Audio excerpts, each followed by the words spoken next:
gather, good friends, come gather anew.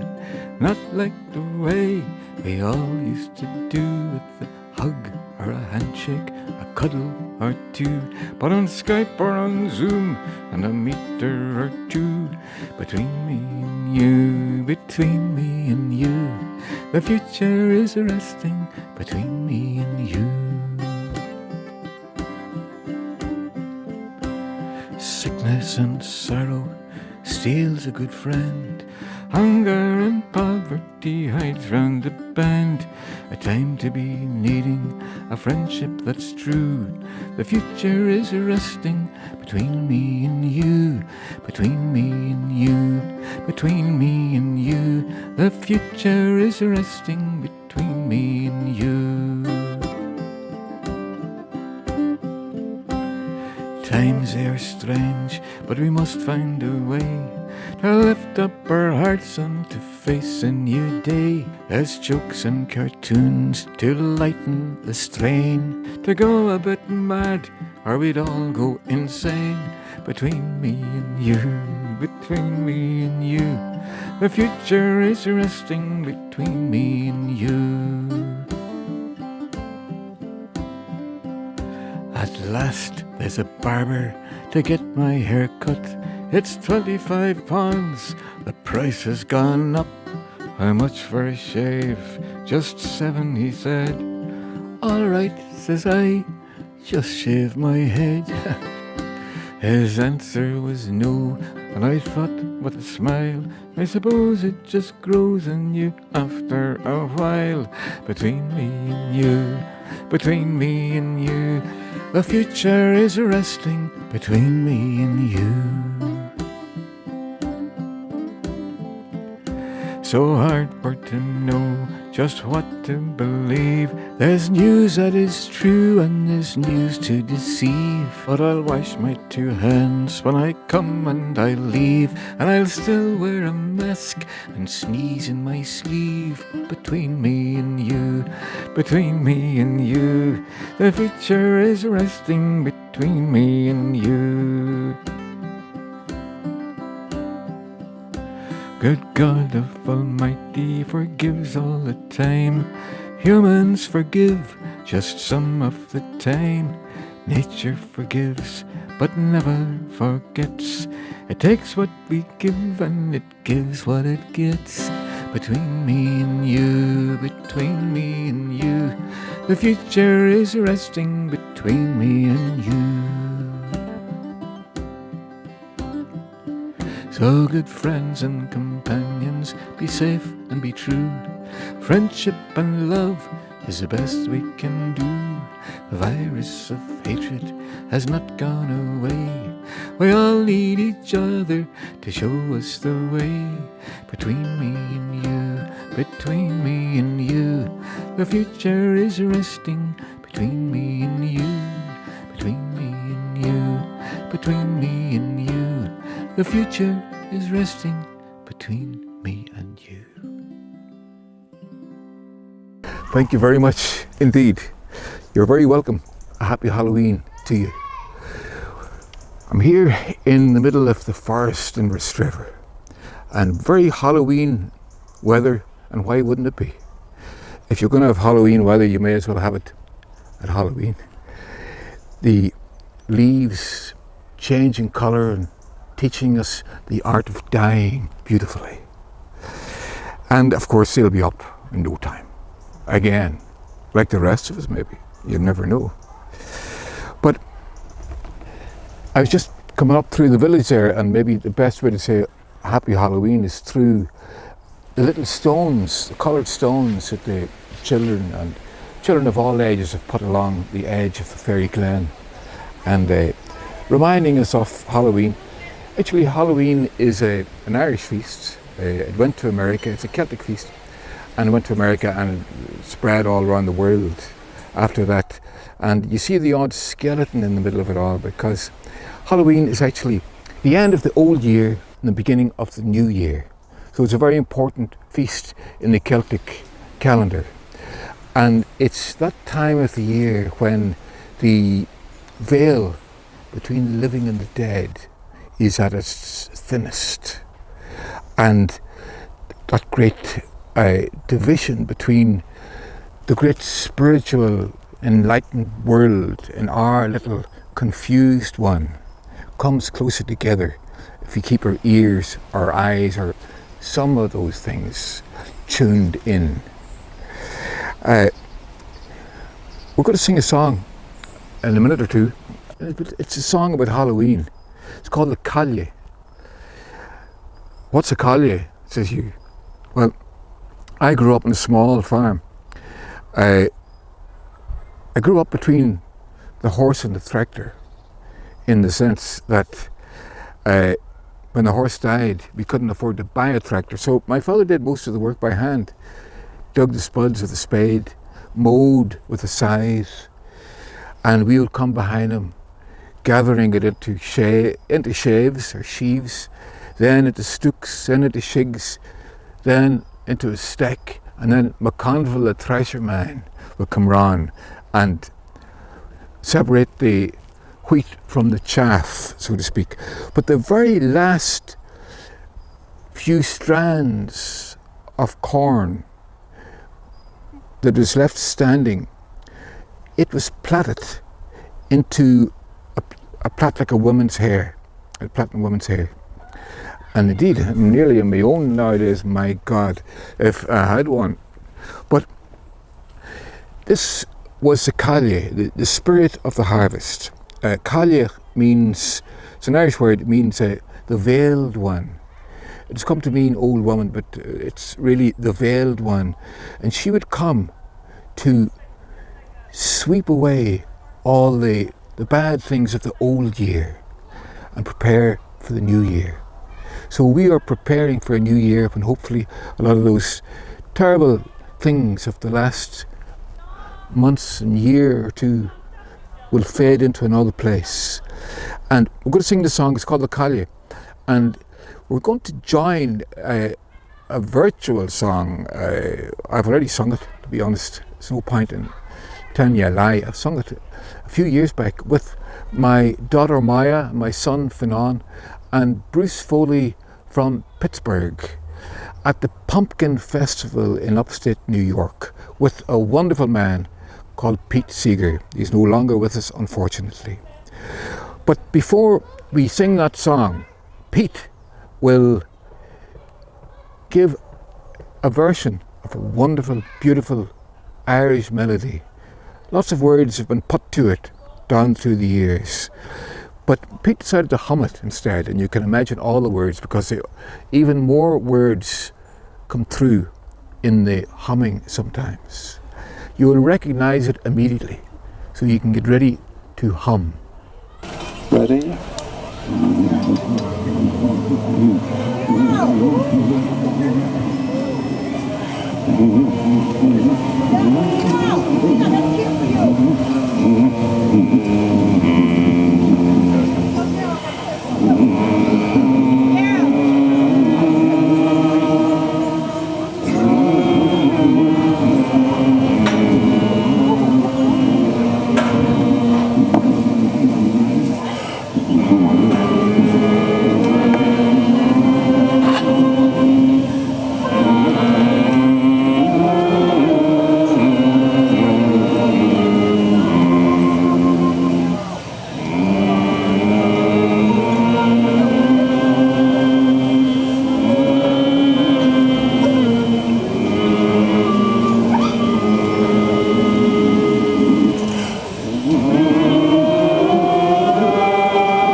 is about the Cailleach coming at Halloween, which is Samhain in the Irish language, and it's the beginning of the new year and the end of the old year. This is a very special time. And there's a chorus in the song. This Cailleach would come, she was a woman, and she would brush away all the bad things of the old year and leave the place shining bright for the new year. In the key of E minor. But the chorus goes like this. And what singers you are, my goodness, Pete Seeger has you well trained.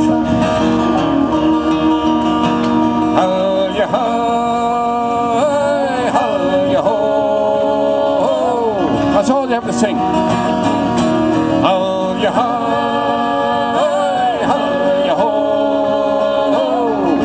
Brushing down the bushes from the wild wind blows.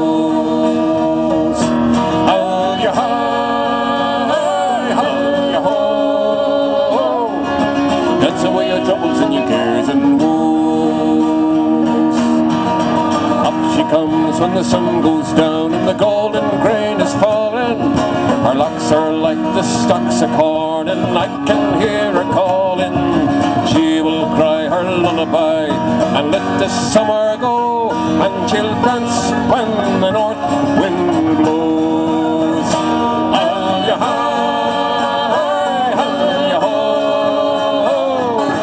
Pushing on the bushes when the wild wind blows.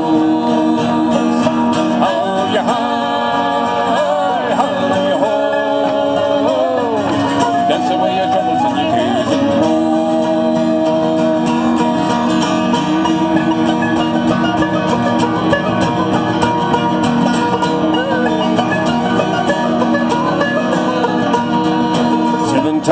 She's been a child, and every time more tender.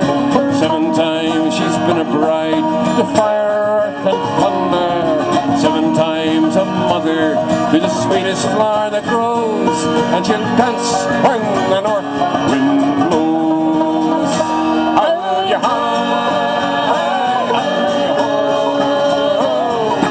Pushing on the bushes when the wild wind blows.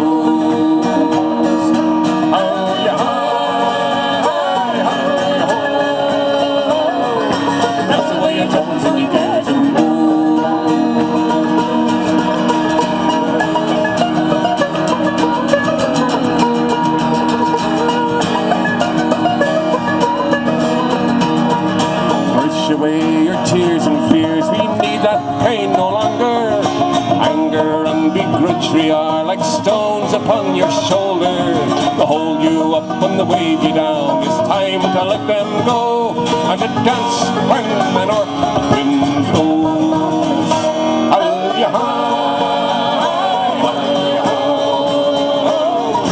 Wishing in the bushes and the wild wind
The head of Decca took one look at me, says, "Ah, I know these guys, they're not commercial." Walked out. But Gordon said, "I'll get you on my next session." And the record we made, Goodnight Irene, was the biggest hit since World War II. There'd been no record since World War II that stayed up number one, week after week after week for 3 months in the summer of 1950. You couldn't escape the song. I was in a jukebox, just a diner, and the jukebox was playing it, and some guy said, "Turn that song off, I've heard it 50 times today." And the Weavers had a short career. The reason was we were surprised that we suddenly had a hit record, but you know who was even more surprised? That a bunch of McCarthyite blacklisters. How did we let those so-and-so slip through our fingers? And they started chopping us down. That very summer, we were offered a big contract, a nationwide TV program. We signed it. A week later, after the attack, they did not sign it. They forgot about it. Second year, we were not getting such good jobs. And the third year, we were getting just silly little jobs. And as Lee said, we took a sabbatical. It turned into a Mondacle and a Tuesdacle. I was hauled up before what they called the Un-American Activities Committee. I said, "You have a right to your opinion. I got a right to my opinion, period." "Mr. Seeger, that is not a sufficient answer." Well, I think I shrugged, and that made him more angry. 5 years later, I was sentenced to 10 years in jail, 10 counts at least, 1 year in jail for each, served simultaneously. I was sitting there waiting for the lawyer to get bail for me, and a man next to me was eating his lunch, a little sandwich. See, "If that judge believes what I say, I'll be leaving for home today."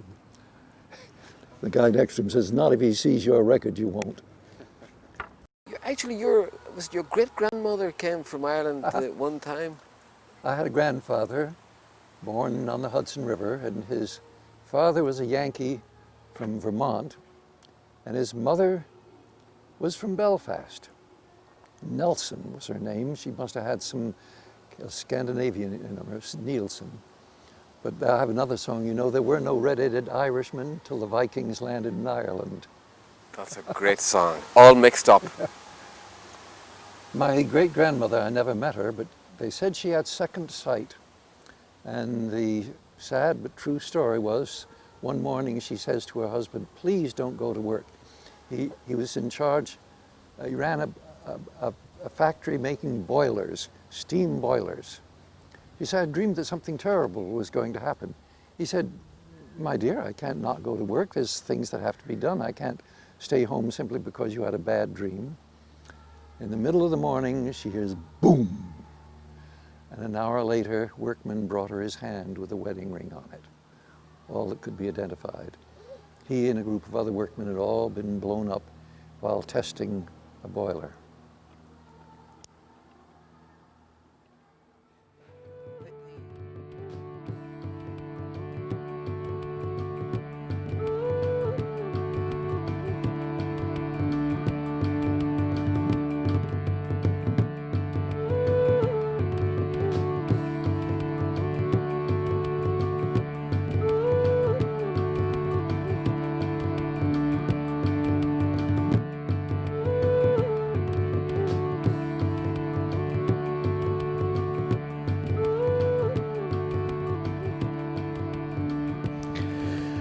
Well, I'm very happy to meet up with probably one of the most famous priests in all of Ireland, although with a shrug he would dismiss that.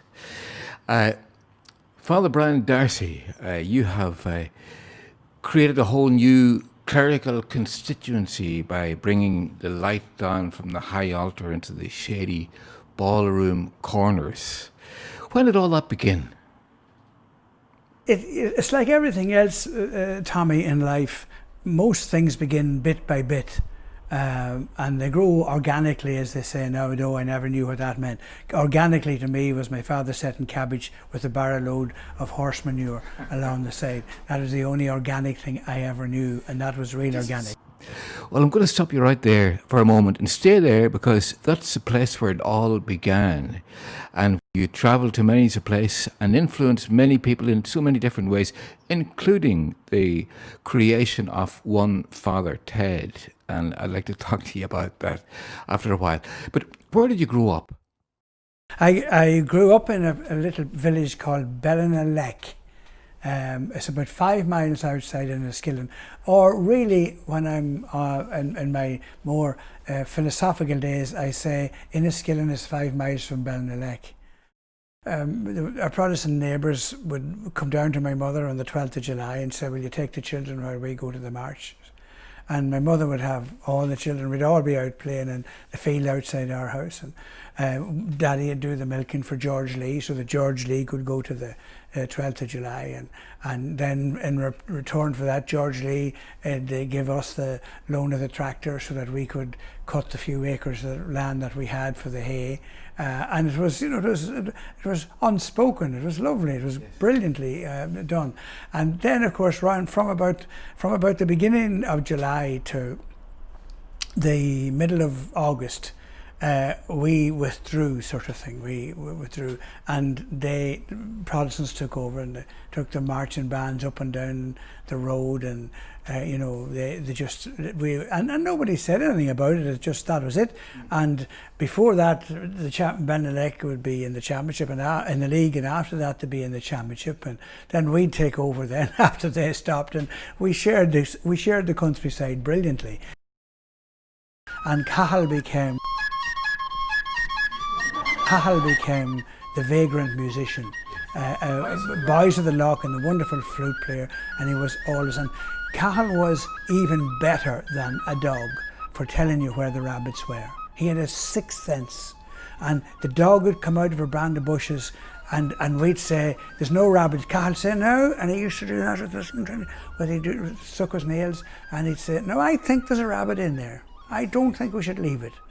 And we said it very sensitively and quiet. Yes. And you'd put the dog in, and 9 times out of 10, the dog would come out of the rabbit. Cahill was right. He had that beautiful sense.